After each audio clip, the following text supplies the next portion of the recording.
하나님께서 오늘 우리에게 주시는 말씀은 사도행전 24장 10절에서 27절까지 말씀입니다. 오늘 주신 말씀의 제목은 성도에게 무의미한 시간은 없습니다. 성도에게 무의미한 시간은 없습니다. 원래 제목이 하나님께 무의미한 시간은 없습니다 였습니다. 그런데 하나님께 무의미한 시간이 없다면 그 하나님을 믿고 그 하나님에게 의존하여 살아가는, 그 하나님이 나의 전부가 되어 살아가는 성도에게도 동일하게 무의미한 시간이 없어야 되는 줄 믿습니다. 그래서 하나님께 무의미한 시간이 없다면 당연히 나 성도에게도 무의미한 시간이 없다 하는 것을 우리가 고백할 수 있어야 되겠다 싶어서 제목을 이렇게 잡았습니다. 성도에게 무의미한 시간은 없습니다. 한번 다 같이 한번 다짐하는 마음으로 읽어보겠습니다. 성도에게 무의미한 시간은 없습니다. 아멘. 옛날에 우산장수 큰아들과 집신장수 작은아들을 둔 어머니가 계셨습니다. 이 어머니는 비가 오면 집신이 안 팔릴까 싶어서 작은아들 걱정을 합니다. 또 날이 밝으면 큰아들의 우산이 안 팔릴 텐데 하면서 큰아들 걱정을 합니다. 그래서 비가 오나 해가 뜨나 이 어머니는 항상 걱정을 하고 삽니다. 이웃집 사람이 이 어머니가 항상 그렇게 걱정을 하고 한숨을 쉬면서 사는 모습을 보고 도대체 왜 그러십니까? 물었습니다. 그래서 자초지종을 이야기를 했습니다. 그 이웃집의 분이 이 어머니에게 아니 왜 그렇게 생각하세요? 비가 오면 큰아들 우산이 잘 팔릴 것이니까 기분이 좋고 햇빛이 나면은 작은아들 집신이 잘 팔릴 거 생각해서 감사하고 기분이 좋아야지 왜 거꾸로 생각하십니까?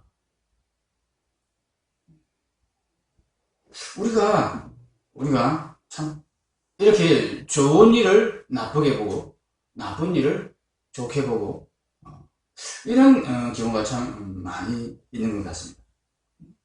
똑같은 일인데 어떤 사람에게는 좋은 일이 되고 어떤 사람에게는 나쁜 일이 됩니다.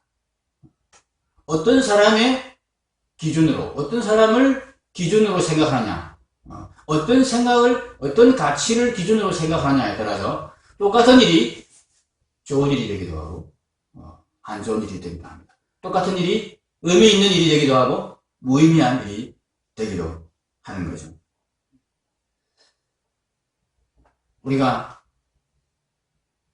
이 세상의 모든 삶을 우리의 기준과 우리의 생각으로 바라보면 여러 가지 사건들이 우리에게 무의미해 보이기도 하고 우리에게 참 가치가 없어 보이기도 합니다. 그런데 하나님의 시각으로, 하나님의 가치관으로 보게 되면 전혀 다르게 보일 수도 있다 하는 것을 우리가 오늘 이 시간 말씀을 통해서 확인하면 좋겠습니다. 본문에 보면은 오늘 본문이 바울이 재판을 받는 과정에서 고발한 사람들에 대해서 바울이 자신의 고발한 고발장에 대해서 변론하는 내용입니다. 먼저 고발한 사람들은 어떻게 고발을 했느냐 하면은 24장 1절부터 9절까지가 바울에 대한 고발의 내용입니다. 고발을 하는데 이 고발한 사람들은 고발의 내용을 중요하게 생각하지 않습니다. 고발을 한 자기들의 어떤 힘과 세력을 중요하게 생각하고 이 고발을 받아서 재판을 하는 재판장이 자기 편이 되면, 자기 편들을 들어주면 무조건 우리는 이긴다 이렇게 생각한 것 같습니다. 그래서 이 고발의 내용 중에 사실과 증거를 들이대지 아니하고 들이대는 것은 거의 없고 그냥 재판장에게 아부를 하고 그러면서 우리가 상당한 영향력을 가지고 있다는 것을 내세우면서 한편으로는 아부를 하고 한편으로는 재판장에게 압력을 가하는 그런 형식으로 재판에 임했습니다. 그런데 바울은 어떻게 이 재판에 임하느냐 하면은 재판장에게 아부를 하지도 않습니다. 10절에 보면은 총독이 바울에게 머리를 펴시어 말하라 했는데 대답하되 어떻게 했습니까? 당신이 여러 해 전부터 이 민족의 재판장 된 것을 알고 내 사건에 대하여 기꺼이 변명하나이다. 재판장을 훌륭하신 재판장님, 존경하는 재판장님, 뭐 이렇게 시켜 세우거나 오늘 보니까 참 얼굴이 멋있습니다. 아니면 뭐 옷이 멋있습니다. 그런 이야기 하지 않습니다. 앞에 24장 3절 한번 보십시오. 벨릭스가 가여 우리가 당신을 힘입어 태평을 누리고 또 이 민족이 당신의 성견으로 말미암아 여러 가지로 개선된 것을 우리가 어느 모양으로나 어느 곳에서나 크게 감사하나이다. 이 표현은요, 우리말 번역에서는 잘 나타나지 않고 있지만 하나님께 드리는 찬양과 감사보다 더 센 표현. 감사하나이라는 표현이 하나님께 드리는 그 감사의 표현인데 거기에다가 크게라는 표현을 더했습니다. 이 옛날 개혁 한글에는 이걸 크게를 무지로 했습니다. 무지 감사하나이다. 단순히 크게가 아니에요. 무지막지하게 우리가 감사를 드립니다. 어떤 면에서는 하나님보다 지금 벨릭스 이 재판장을 더 높여버린 것입니다. 실제로 그렇습니다. 이 민족이 당신의 선견으로 말미암아 여러 가지로 개선되었다. 이 유대인들은 이방인들을 개나 돼지처럼 취급했던 사람들입니다. 왜냐하면 율법이 없는 자들이에요. 율법 없는 자들은 짐승과 같다. 그렇게 이야기하던 자들이 지금 이 벨릭스라는 총독의 다스림을 받아서 우리가 엄청나게 많이 개선이 되었습니다. 그러면 하나님 주신 이 율법보다 이 벨릭스 총독이 자기들에게 가르쳐주고 이게 보급해준 그 문화나 로마의 법이 더 우월하다는 그런 지금 고백이죠. 이 하나님을 모독해도 참 이렇게 모독할 수가 있습니다. 하나님의 선민이라고 스스로 자신을 자부하는 이 유대인들이 재판에 이기기 위해서 이런 짓을 하고 있습니다. 근데 바울은 어떻게 합니까? 자기 분리할 수 있습니다. 그럼에도 불구하고 없는 사실이나 아침을 전혀 이야기하지 않습니다. 당신이 여러 해 전부터 이 민족의 재판장 된 것, 이거는 그냥 사실일 뿐입니다. 그것을 내가 알기에 여러 해 전부터 이 민족의 재판장이 총독이 되어서 이 민족의 사정을 그리고 이 민족의 법률, 율법에 대해서도 그리고 정치에 대해서도 문화에 대해서도 잘 알고 있기 때문에 내가 정확하게 변론하면 그것을 잘 알아서 잘 알아듣고 제대로 판단해 주실 것을 내가 믿습니다. 그런 뜻입니다. 그래서 내 사건에 대하여 기꺼이 변명합니다. 이렇게 변명을 시작합니다. 이 유대인들이 바울에 대해서 고발한 제목은 세 가지입니다. 24장 5절 보십시오. 우리가 보니 이 사람은 전염병 같은 자라 천하에 흩어진 유대인을 다 소요하게 하는 자요. 소요죄입니다. 소란스럽게 했다. 이 로마 제국의 총독이 다스리는 이스라엘을, 이 나라를 소란스럽게 했다. 안정적으로 잘 다스려야 되는데 그렇게 하지 못하도록 소란스럽게 하는 죄를 범했다. 그것이 첫 번째입니다. 두 번째가 나사렛 이단의 우두머리다. 이단적인 교리를 전파하고 막 떠들고 다닌다. 이것이 두 번째 죄입니다. 6절에 보면 세 번째 죄가 그가 또 성전을 더럽게 하려 함으로 우리가 잡았다. 이렇게 됩니다. 성전 모독죄입니다. 이 성전 모독죄는 사실은 이 로마 법정에 가져다 놓고 재판하기에는 적절하지 않은 제목입니다. 왜냐하면 로마하고는 전혀 상관이 없는데, 그런데 로마가 이 유대인들을 인정해 준 부분이 딱 이거 한 가지. 유대인들이 성전을 너무나 중요하게 여기고 대단하게 여긴다는 것을 알고 있기 때문에 이 로마인이라 하더라도 성전을 더럽히거나 성전에 함부로 침입하고 그러면 성전을 모독하면은 로마인도 유대인들이 잡아서 벌에 처할 수 있도록 그리고 로마법에 그걸 정해준 거예요. 성전을 이 유대인의 성전을 모독하면 사형에 처할 수 있다. 벌을 받는다. 이렇게 법을 정해준 거예요. 그러니까 이 성전 모독죄를 로마 법정에 가져와서 고발을 할 수가 있는 것입니다. 이 세 가지 죄에 대해서 고발을 했는데 이 죄를 범한 사실이나 범한 사실을 본 증인에 대해서는 전혀 언급이 없습니다. 언제 어디서 이런 죄를 저질렀고 그것을 누가 보았다. 이것에 대해서 말하지 않습니다. 증인이 없으니까 말하지 않습니다. 그러면서 은근히 이제 8절 9절에 보면은 당신이 친히 그를 심문하시면 그 공을 그냥 벨리스에게 넘겨버리는 겁니다. 당신이 알아서 하세요. 판단해 주세요. 우리가 뭐 증거 제출하고 뭐 시시콜콜 안 할 테니까 우리 낯을 봐서 많이 몰려와서 막 떼거지로 몰려와서 지금 바울을 고발하는 겁니다. 바울은 혼자고. 그러니까 우리 대제사장도 있고 장로들도 있고 우리 막강한 이 세력을 무시하지 말고 알아서 판단해 주세요. 그런 말입니다. 당신이 친히 그를 심문하시면 우리가 고발하는 이 모든 일을 아실 수 있나이다. 그러면서 유대인들이 옆에서 이에 청가하여 이 말이 옳다 주장하였다. 그렇게 기록되어 있습니다. 바울은 이 세 가지 죄에 대해서 조목조목 사실을 들어 변론을 반박을 합니다. 자, 11절부터 이제 바울의 반론이 시작됩니다. 당신이 아실 수 있는 바와 같이 아실 수 있다 하긴 하면서 내가 예루살렘에 예배하러 올라간 지 10이틀밖에 안 되었습니다. 내가 이 예루살렘에 온 지 10이틀밖에 안 되었습니다. 그 10이틀 동안 12일 동안 내가 무슨 소란을 그렇게 많이 떨었겠습니까? 소란을 피우려면은 사람도 모아야 되고 그죠?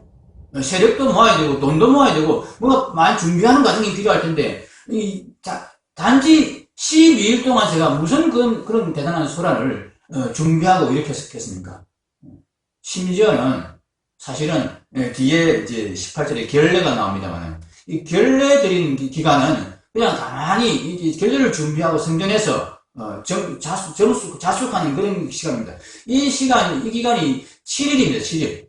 이 결례 드리는 기간을 빼면 사실은 바울이 자유롭게 활동한 돌아다니는 기간은 예루살렘에서 5밖에 안 되는 겁니다. 이 5 동안에 내가 무슨 소란을 떨었겠습니까? 그래서 그럴 수 없는 줄을 당신이 판단해 주시고 그래서 실제로 12절에 그들은 내가 성전에서 누구와 변론하는 것이나 회당 또는 시중에서 무리를 소동하게 하는 것을 보지 못하였습니다. 아무도 본 사람이 없습니다. 본 사람이 있으면 나와보라 그러십시오. 이렇게 객관적인 정황과 증인이 없음을 들어서 변론을 합니다. 내가 이 소란죄에 대해서 내가 무죄합니다. 두 번째 죄는 뭡니까? 이단의 개수다. 이단의 개수는 이제 14절부터 이제 그에 대해서 변론하는 거죠. 내가 이상한 교리를 전파하고 미풍양속을 해치거나 참 문제를 일으키는 그런 주장들을 하고 다닌다. 그렇게 지금 나를 고발하는데 나는 그들이 이단이라 하는 도를 따라 내가 조상의 하나님을 섬기고 율법과 선지자들의 글에 기록된 것을 다 믿습니다. 그들이 이단이라 하지만 나는 우리 조상들의 하나님, 이 사람들이 섬기는 하나님을 내가 섬기고 이 사람들이 정말 가장 중요하게 얘기하는 그 율법과 선지자들의 글에 기록된 것을 내가 다 믿습니다. 그리고 동일하게 그들이 기다리는 15절입니다. 하나님께 향한 소망을 나도 가졌습니다. 곧 의인과 악인의 부활이 있으리라 함이니이다. 이 부활의 소망 때문에 66절입니다. 이것으로 말미암아 나도 하나님과 사람에 대하여 항상 양심의 거리낌이 없기를 힘쓰나이다. 이 소망이 있기 때문에 내가 참 하나님에 대해서도 사람에 대해서도 거리낌 없이 나쁜 짓 하지 않고 정말 바로 살기 위해서 이 부활의 소망 때문에 내가 정말 신실하게 열심히 살아가고 있습니다. 그런데 이것 때문에 나를 이단이라, 사람들을 미혹하게 하고 사람들을 이상하게 만드는 선동하는 자다, 이렇게 말하는 것이 옳습니까? 그 이야기를 하는 것입니다. 이렇게 정직하고 바르게 살려고 하는 그런 교리를 가진 그런 말씀을, 그런 복음을 전하는 나를 이단이라 할 수 있겠습니까? 하는 이야기입니다. 마지막으로 성전 모독죄에 대해서 17절부터 변론합니다. 여러 해 만에 내가 내 민족을 구제할 것과 재물을 가지고 와서 이방인 교회로부터 헌금을 많이 받아 가지고 왔습니다. 그것을 가지고 성전에 이제 드리는 거죠. 그 당시 이게 예물은 다 성전에 드리는 것입니다. 성전에 드리는 중에 내가 결례를 행하였습니다. 내가 이방인들의 헌물을 가지고 와서 이것을 내가 성전에 드렸습니다. 상당히 많은 금액인데 이것을 내가, 성전을 내가 모독하는 사람이라면 과연 이것을 성전에 드렸겠습니까? 그리고 내가 드리면서 결례까지 행했습니다. 성전에서 행하는 그 예식을 내가 다 따라서 조금도 어기지 않고 그렇게 그 예식을 따라 행했습니다. 근데 그렇게 결례를 행하는 중에 내가 만약 무슨 결례를 어기거나 소동을 부리거나 난동을 부리거나 그런 일이 있었습니까? 아닙니다. 어떤 모임도 없었고 소동도 없이 성전에 있는 것을 이 사람들도 보았습니다. 결례 기간 중에 제가 어떻게 결례를 행하는지를 이들이 다 보았습니다. 그런데 제가 무슨 성전 모독죄를 지었다는 말입니까? 단지 아시아로부터 온 유대인들이 사실을 제대로 확인도 해보지 않고 떠든 이야기가 있는데, 그들이 정말 그것을 확인한 사실 같으면 당신 앞에 와서 고발하지 않았겠습니까? 그들이 아무도 안 왔습니다. 그런데 제가 성전 모독죄를 범한 것이니까 이렇게 반론했습니다. 이 세 가지 제목에 대해서 조목조목 길게 이야기하지도 않습니다. 그냥 사실대로 그대로만 이야기했습니다. 이것이 그리스도인들이, 성도가 우리가 어떤 경우에든 어떤 불의이든 어떤 재판정이든 어떤 사건에 있어서든 가져야 되는 마땅한 태도입니다. 과장되게 이야기하지도 않고 특별히 길게 이야기하지도 않고 있는 그대로 아부하지도 않고 있는 그대로 사실을 담담하게 이야기하는 것. 하나님께서 우리에게 이것을 주문하십니다. 그렇게 했을 때에 내가 혹시 이 재판에서 이길 수 없을지도 모릅니다. 이 재판에서 내가 분명한 사실을 이야기했음에도 불구하고 인정받지 못할지도 모릅니다. 그러나 그것 때문에 조바심을 내거나 그것 때문에 초조해서 막 오버를 하고 다른 방법을 동원하고 세력을 동원하고 사람을 동원하고 백을 동원하고 그렇게 하지 말라고 하나님이 하셨습니다. 옳은 것은 옳다 하고 아닌 것은 그냥 단순히 아니라 하라. 진짜 옳습니다. 이거는 정말 내 목숨을 걸고 맹세하는데 정말 확실합니다. 이런 식으로 표현할 필요가 없다. 정말 그것이 옳은 것이고 정말 그것이 잘못된 것이면 하나님께서 처리하실 것입니다. 우리는 하나님을 믿는 사람들이기 때문에 이 일의 결과가 정말 어떻게 되든지 하나님이 가장 나에게 유익하게 하실 것을 믿는 사람들입니다. 그러니까 억지로 이런 결과를 내기 위해서 그것을 주장할 필요가 없고 억지로 저런 결과를 내기 위해서 무리수를 둘 필요가 없다는 말씀을 하나님께서 우리에게 주셨습니다. 바울은 그런 믿음으로 재판에 임했습니다. 그런데 재판의 결과가 어떻습니까? 바울이 석방되지 못했습니다. 이 재판장은 바울의 말이 옳다는 것을 알았습니다. 이 바울의 변론의 반박에 대해서 이 유대인 고발한 자들이 단 하나도 대답하지 못했습니다. 증인도 내세우지 못했습니다. 그냥 아무 말도 못하고 물러가고 말았습니다. 그 모양을 보고 있던 이 재판장이 당신들 지금 더 이상 할 말이 없으면 이 재판을 다음으로 연기하자. 그들 체면을 세워주기 위해서. 사실은 정확히 하려면 그 자리에서 바울이 아무 문제가 없네, 이 죄가 성립이 안 되네, 그럼 무죄 이렇게 선언을 해줘야 됩니다. 근데 그렇게 하지 않습니다. 이 유대인들의 얼굴을 봐서 혹시 반박할 증거나 무슨 다른 증인이 있으면 다음에 데려오시오. 다음에 재판합시다. 그러면 이번에는 뭐 특별한 반박거리가 없는 것 같으니까 이렇게 하고 돌려보내고 다음 재판으로 이렇게 연기를 시킵니다. 그렇게 연기시켜 놓고 기다립니다. 기다리면서 이 재판장 총독이 바울에게서 바울이 가진 바울의 복음을 듣기를 원했습니다. 궁금했던 모양이에요.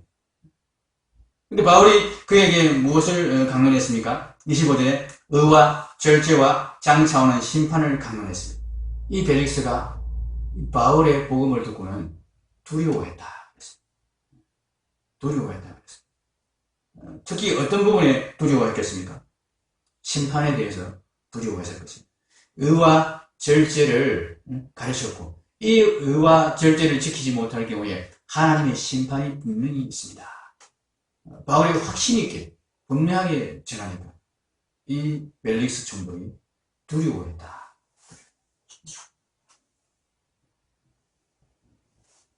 그래서 바울을 아주 우려해 주었습니다. 바울이 지금 재수의 신분으로 아직 미결수의 신분으로 있지만은 감옥에서 자유롭게 다닐 수 있게 해 주었고 친구들도 마음대로 만날 수 있게 그렇게 해 주었습니다. 바울은 재수가 아닌 재수가 되어서 이 총독에게 계속 잡혀 있었던 그런 상황이 진행되었습니다. 이 기간이 얼마나 진행되었습니까? 무려 2년이나 계속 그렇게 진행이 되었습니다. 이 벨릭스 총독이 다른 총독으로 바뀔 때까지 계속해서 바울을 그냥 잡아둔 것입니다. 이 총독의 입장에서는 바울을 석방하면 유대인들이 난리를 칠 테고 또 바울을 이게 유죄라고 판정을 내려서 바울을 형벌을 주는 것은 로마법에 맞지 않고 이 로마 시민인 바울을 그렇게 할 수도 없습니다. 동시에 자기가 바울의 이야기를 듣고 나니까 심판에 대한 두려움, 죄에 대한 어떤 죄책감 이런 것들이 생겨서 더구나 그렇게 할 수가 없었습니다. 이러지도 못하고 저러지도 못하면서 2년을 끌어간 것입니다. 이 상황에서 그럼 바울은 이 상황에서 어떻게 했겠습니까? 우리가 바울이라면, 내가 바울이라면 이 상황에서 어떤 마음이 들었겠습니까? 당당하게 있는 사실 그대로 변론을 잘했습니다. 상대방이 전혀 대답을 하지 못하도록 사실을 그대로 증거를 들어서 그렇게 반박을 했습니다. 그런데 그 재판의 결과가 자기에게 유리한 결과로 나타나지 않습니다. 이것도 아니고 저것도 아니고 어정쩡하게 그렇게 계속 그냥 참 이상한 상황이 계속 진행이 되는 겁니다. 바울이 얼마나 바쁜 사람입니까? 예루살렘으로 돌아올 때 너무 바빠가지고 에베소의 장로들을 에베소에 가서 만나지도 못하고 불러가지고 해변가에서 그들을 만나고 그들에게 부탁을 하고 울면서 기도하고 그러면서 막 길을 재촉했던 그런 사람입니다. 그런데 무려 2년 동안 이렇게 감옥에서 썩고 있습니다. 아무것도 못하고. 우리가 바울이라면 하나님께 원망이 들지 않겠습니까? 하나님 이게 뭡니까? 저보고 예루살렘에서 증언하고 또 로마에서도 복음을 증언하게 될 거라고 말씀하시더니 로마는 언제 가고요? 지금 이거 예루살렘에서 네가 마음대로 복음을 전하지도 못하고 이 감옥에 갇혀가지고 지금 이거 뭐 하는 겁니까? 왜 이렇게 오랫동안 감옥에 가다 놓으십니까? 이런 원망과 불평이 있을 수 있지 않겠습니까?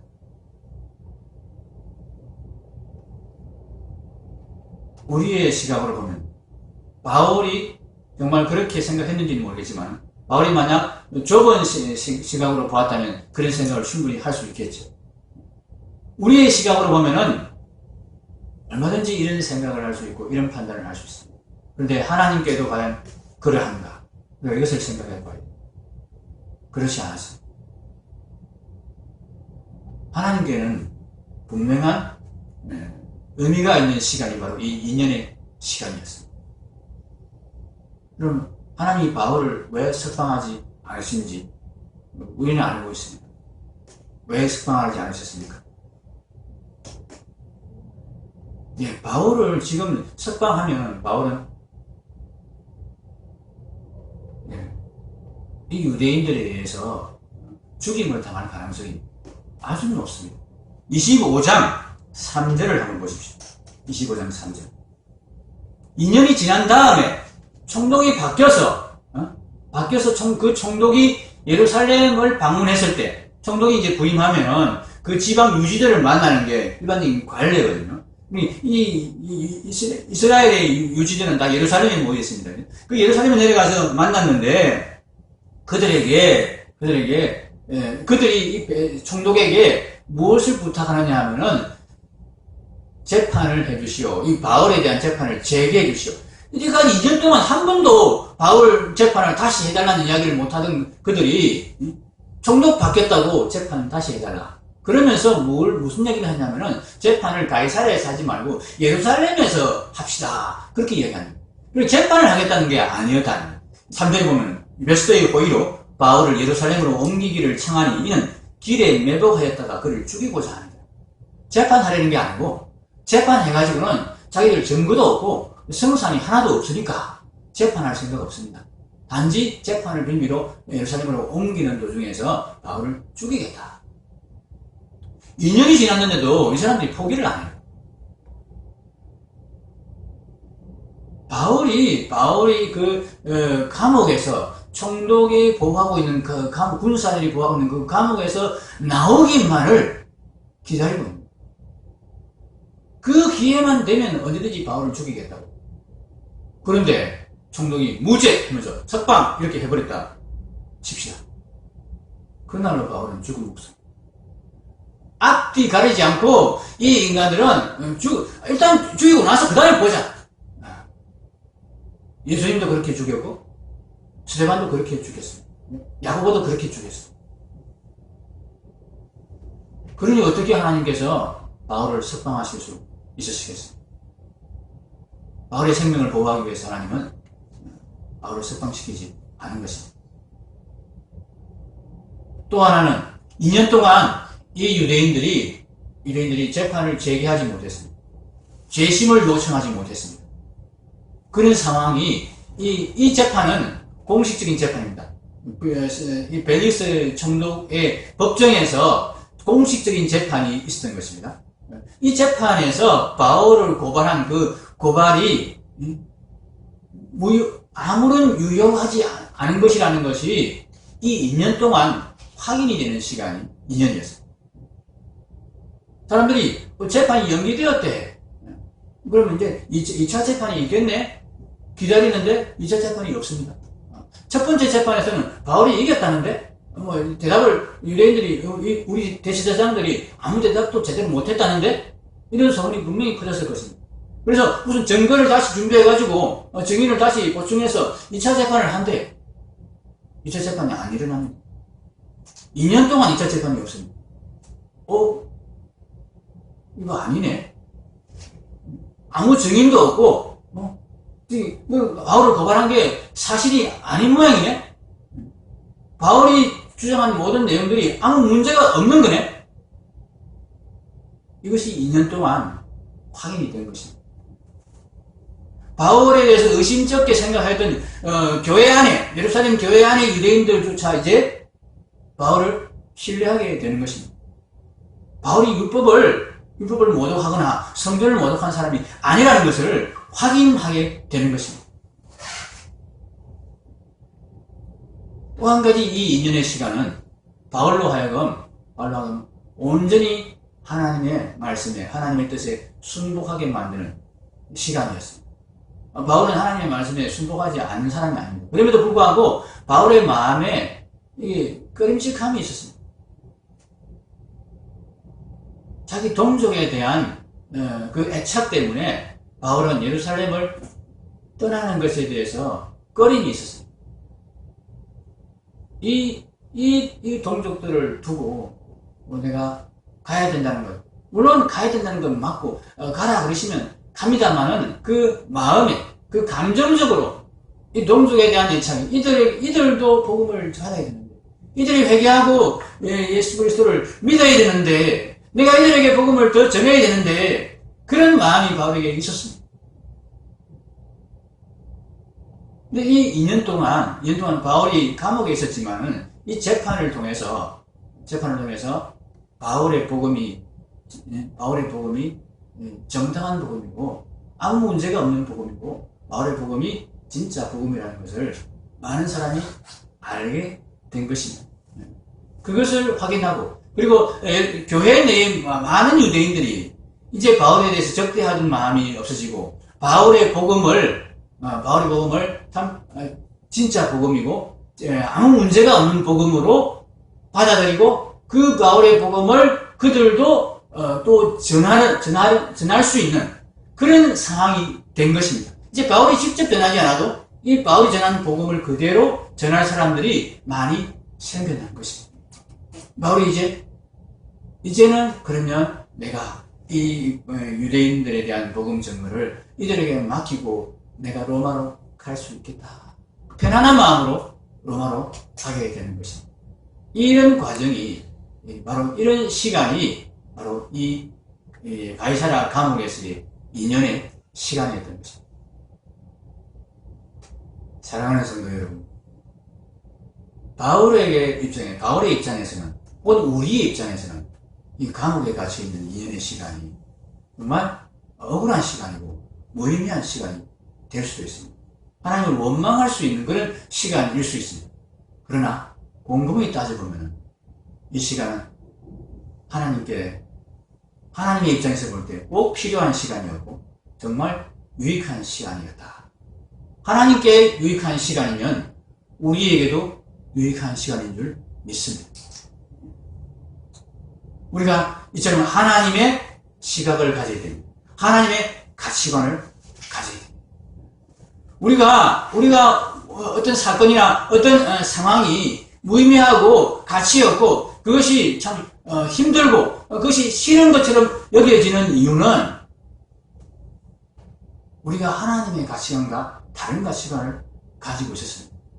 하나님은 우리에게 일어나는 모든 일을 무의미하게 가치 없게 만드시지 않습니다. 우리가 알거니와